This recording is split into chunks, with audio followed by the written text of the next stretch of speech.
Army Bharat ಏಕತಾ mission Karnataka ರಾಜ್ಯ ಘಟಕ ಮಾನವ ಹಕ್ಕುಗಳ ಹೋರಾಟ ಸಮಿತಿ ವತಿಯಿಂದ ಇಂದು ಪತ್ರಿಕಾಗೋಷ್ಠಿ ಹಮ್ಮಿಕೊಳ್ಳಲಾಗಿತ್ತು. ವಿನಂತಿಸಿಕೊಳ್ಳುತ್ತೀವಿ. ಇದೇ ರೀತಿ ಆದರೆ ನಾವು ಕೂಡ ಜನರ ಮೇಲೆ ಏನು ಕೇಸ್ಗಳನ್ನು ಹಾಕುವಂತ ವ್ಯವಸ್ಥೆಗಳನ್ನು ಮಾಡ್ತೀವಿ, ಜಾತಿ ನಿಂದನೆ ವ್ಯವಸ್ಥೆಗಳನ್ನು ಆಗ್ತವೆ, ಆ ವ್ಯವಸ್ಥೆಗಳನ್ನು ನಿಮ್ಮೇಲೂ ಕೂಡ ನಾವು ಮಾಡಬೇಕಾಗುತ್ತೆ ಅಂತ ನಾನು ಈ ಪತ್ರಿಕಾಗೋಷ್ಠಿಯಲ್ಲಿ ಹೇಳ್ತಾ ಇದ್ದೀನಿ. ಯಾಕಂದ್ರೆ ಸರಿಯಾಗಿ ಪರಿಶೀಲನೆಗಳನ್ನು ಮಾಡಬೇಕು.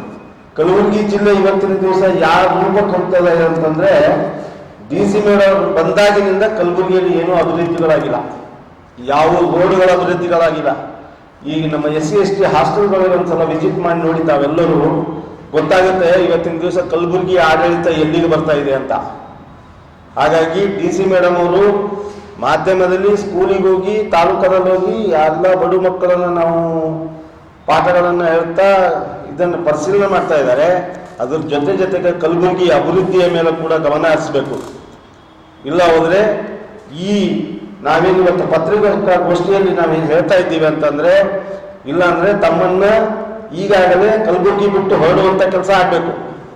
ಯಾಕಂತ ಅಂದ್ರೆ ಕಲಬುರಗಿ ಇದು ಭೀಮನ ನಾಡು, ಬಸವಣ್ಣನ ಬೀಡು, ಬುದ್ಧನ ಶಾಂತಿಯ ತೋಟ ಇಲ್ಲಿ ಇರ್ತಕ್ಕಂಥ ಇಂಥ ಒಂದು ನಾಡಿನಲ್ಲಿ ತಾವು ಈ ಜಾತಿ ನಿಂದನೆಗಳನ್ನ ಏನು ಕೆಲಸ ಮಾಡ್ತಾ ಇದ್ದೀರಿ, ನಮ್ಮ ಕಾರ್ಮಿಕರುಗಳ ಮೇಲೆ ನೀವು ಅತ್ಯಾಚಾರಗಳ ಏನು ದೌರ್ಜನ್ಯಗಳನ್ನು ಮಾಡಿಬಿಟ್ಟು ಅವರನ್ನು ಸಸ್ಪೆಂಡ್ ಮಾಡ್ತಾ ಇದ್ದೀರಿ, ಟ್ರಾನ್ಸ್ಫರ್ ಮಾಡ್ತಾ ಇದ್ದೀರಿ ಯಾವುದೇ ವಿನಾಕಾರಣಕ್ಕೆ. ಇನ್ನೂ 2 ವರ್ಷ ಆಗಿಲ್ಲ, ಪಾಪ ಅವ್ರು ರಿಟೈರ್ಮೆಂಟ್ ಆಗಕ್ಕೆ ಬಂದವರಿಗೆ ನಿನ್ನ ರಿಟೈರ್ಮೆಂಟ್ ಆಗಕ್ಕೆ ಬಿಡೋದಿಲ್ಲ ಅನ್ನೋದಕ್ಕೆ ಇನ್ಕ್ರಿಮೆಂಟ್ ಕಟ್ ಮಾಡೋದು, ಏನೋ ಒಂದು ಪ್ರಮೋಷನ್ಗಳಿಗೆ ಒಂದು ಕಪ್ಪು ಚಿಕ್ಕೆಗಳನ್ನು ಹಾಕಿ SR ಅಲ್ಲಿ ಕೆಡಿಸುವಂಥ ಕೆಲಸಗಳನ್ನು ಇವತ್ತು ಆಗ್ತಾ ಇದ್ದಾವೆ.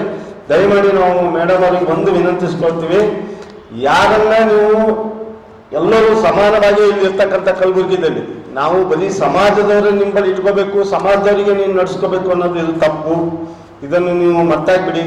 ದಯಮಾಡಿ ನಾವೆಲ್ಲ ನಮ್ಮ ಎಲ್ಲ MLAಗಳು ಕೂಡ ಅದೇ ಹೇಳ್ತೀವಿ, ದಯಮಾಡಿ ಇದರ ಮೇಲೆ ಗಮನ ಹರಿಸ್ಬೇಕು. ಮತ್ತೆ ಉಸ್ತುವಾರಿ ಸಚಿವರಿಗೂ ಹೇಳ್ತಾ ಇದ್ದೀವಿ, ಅವರು ಕೂಡ ಇದನ್ನು ಗಮನ ಹರಿಸ್ಬೇಕು. ಈಗಾಗಲೇ ಉಸ್ತುವಾರಿ ಸಚಿವರಿಗಾಯ್ತು, CM ಅವರಿಗಾಯ್ತು, ಎಲ್ಲರಿಗೂ ಲೆಟರ್ ಕೊಟ್ಟಾಯ್ತು. ಆದರೂ ಕೂಡ ಇದರ ಒಂದು ಕಾರ್ಯಾಚರಣೆ ಮಾಡ್ತಾ ಇಲ್ಲ. ಅವರನ್ನು ಏನು ಮೈನಾರಿಟೀಸ್ ಅಧಿಕಾರಿಗಳಿದ್ದಾರೆ ಅವ್ರ ಮೇಲೆ ಕ್ರಮಗಳನ್ನು ತೆಗೆದುಕೋ ಇಲ್ಲ. ಹೀಗೆ ಒಬ್ಬ ಕ್ರಿಮಿನಲ್ ಯಾರು ಕೊಟ್ಟರಲ್ಲ, ಕ್ರಿಮಿನಲ್ ದಾಖಲೆ ಇದ್ದರೂ ಕೂಡ ಅವನ ಮೇಲೆ ಕ್ರಮ, ಅವನು ರಿಟೈರ್ಡ್ ಆಗೋದ, ಅವನು ಸುಮಾರು ಒಂದು 2 ಕೋಟಿ ಹಗರಣ ಇದೆ.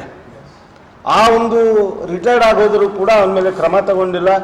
ಅವನು ಈಗ ನಾವು ಅವ್ರಿಗೆ ಕೇಳಕ್ಕೆ ಹೋದರೆ ಅದನ್ನು ಆಲ್ರೆಡಿ ರಿಟೈರ್ಡ್ ಆಗೋಗಿದ್ದೀನಿ ಅಂತ ಮಾತುಗಳನ್ನು ಹೇಳ್ತಾರೆ. ಈಗ ಕೇಸ್ಗಳನ್ನು ಭಾಳಷ್ಟು ಕ್ಲೋಸ್ ಮಾಡುವಂಥ ಪ್ರಯತ್ನಗಳು ಮಾಡ್ತಾ ಇದ್ದಾರೆ ಸಮಾಜವನ್ನು ಹಿಡ್ಕೊಂಡು. ದಯಮಾಡಿ ಮೇಡಮ್ ಅವ್ರಿಗೆ ಹೇಳ್ತೀವಿ, ಸಮಾಜವನ್ನು ಎತ್ತಿಡಿಯುವಂಥ ಕೆಲಸ ಮಾಡಬೇಡಿ. ಪ್ರಜಾಪ್ರಭುತ್ವದಲ್ಲಿ ಬಾಬಾ ಸಾಹೇಬ್ ಅಂಬೇಡ್ಕರ್ ಅವರು ಕೊಟ್ಟಿರುವಂಥ ಸಂವಿಧಾನದಲ್ಲಿ ಎಲ್ಲರೂ ಸಮಾನವಾಗಿರ್ತಕ್ಕಂಥ ಹಕ್ಕುಗಳಿದ್ದಾವೆ. ಎಲ್ಲರಿಗೂ ಕೂಡ ಸಮಾನವಾದ ವೇತನ, ಸಮಾನವಾದ ಕೆಲಸ, ಸಮಾನವಾದ ಕಾರ್ಯಗಳನ್ನು ನಡೀತಕ್ಕಂಥ ಈ ಕಲಬುರಗಿ ನಾಡಿನಲ್ಲಿ ತಾವು ಜಾತಿ ತಾರತಮ್ಯವನ್ನು ಮಾಡ್ತಾ ಇದ್ದೀರಿ. ಅದಕ್ಕಾಗಿ ಇನ್ನು ಮೇಲೆ ನಾವು ಭೀಮ್ ಆರ್ಮಿ ವತಿಯಿಂದ ಎಚ್ಚರ ಕೊಡ್ತೀವಿ. ಇದೇ ರೀತಿ ನೀವು ಮಾಡಿದ್ರೆ ನಾವು ರೋಡಿಗೆ ನಿಂತುಬಿಟ್ಟು ತಮ್ಮ ವಿರುದ್ಧವಾಗಿ ಹೋರಾಟ ಮಾಡೋಕ್ಕೆ ನಾವು ಹಿಂದೆ ಜರುಗೋದಿಲ್ಲ. ಈಗಾಗಲೇ ನಿಮ್ದು ಆಲ್ರೆಡಿ ಪೀರಿಯಡ್ ಮುಗಿದೋಗಿದೆ. ದಯಮಾಡಿ ತಾವು ಕಲಬುರಗಿ ಬಿಟ್ಟು ತೊರಗಬಹುದು. ನಾವು ಹೇಳಕ್ಕೆ ಅದೇ ಇಷ್ಟಪಡ್ತೀವಿ. ನೀವು ಕಲಬುರಗಿಯಲ್ಲಿ ಇರೋದ್ರಿಂದ ನಮ್ಮ ಕಲಬುರಗಿ ಅಭಿವೃದ್ಧಿ ಏನೂ ಆಗ್ತಾ ಇಲ್ಲ. ತಾವು ದಯಮಾಡಿ ನಮ್ಮ ಜಿಲ್ಲೆಯನ್ನು ಬಿಟ್ಟು ಹೊರಟ್ರೆ ಇನ್ನೂ ಭಾಳ ಚೆನ್ನಾಗಿ, ಇಲ್ಲ ಅಂತಂದ್ರೆ ನಿಮ್ಮ ವಿರುದ್ಧ ಹೋರಾಟ ಮಾಡಿಬಿಟ್ಟು ನಾವು ನಿಮ್ಮನ್ನು ಕಳಿಸ್ಬೇಕಾಗುತ್ತೆ ಅಂತ ನಾನು ಹೇಳಕ್ಕೆ ಇಷ್ಟಪಡ್ತೀನಿ.